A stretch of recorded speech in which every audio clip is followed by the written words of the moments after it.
കേരളത്തിൽ പക്ഷേ അതായത് ടുബാക്കോ യൂസ് ഒന്നുമില്ലാതെ, അഡിക്ഷൻസ് ഒന്നുമില്ലാതെ വലിയൊരു ശതമാനം പേഷ്യൻസ് ഈ ഓറൽ ക്യാൻസർ ഉള്ളവരായിട്ടുണ്ട്. 57% പേഷ്യൻസ് യാതൊരുവിധ അഡിക്ഷൻസ് ഇല്ലാത്തൊരു ഗ്രൂപ്പ് കേരളത്തിൽ വരുന്നുണ്ട് ഈ ഓറൽ ക്യാൻസറൊക്കെ ഉണ്ടാകുന്നതായിട്ട്. ഇതിൻ്റെ ഒരു കാരണം നമുക്ക് രണ്ട് രീതിയിൽ ഇതിൽ കാണാം. ഒന്ന്, പോസിറ്റീവായിട്ടുള്ളൊരു കാരണം കാണുകയാണെങ്കിൽ നമ്മുടെ ടുബാക്കോ യൂസ് കുറഞ്ഞു വരിക. ടുബാക്കോ ച്യൂയിങ് കേരളത്തിൽ വളരെ കുറവാണ്. പക്ഷെ അതിനപ്പുറത്തേക്ക് എനിക്ക് തോന്നിയിട്ടുള്ളത്, നമ്മൾ ഡെൻ്റൽ ട്രീറ്റ്മെൻറ്റും ഒക്കെ എടുക്കുന്നവരാണ്.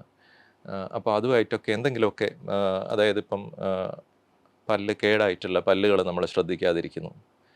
അപ്പം കാരണം ഷാർപ്പ് ടൂത്ത്, ഇപ്പം മൂർച്ചയുള്ള പല്ല് കാരണം ഇപ്പം നാവയിലൊക്കെ തട്ടുന്നു, അത് കാരണം ഉണ്ടാകുന്ന അൾസേഴ്സ് നമ്മൾ ശ്രദ്ധിക്കാതിരിക്കുന്നുണ്ടോ, അത് നമ്മൾ നോക്കണം.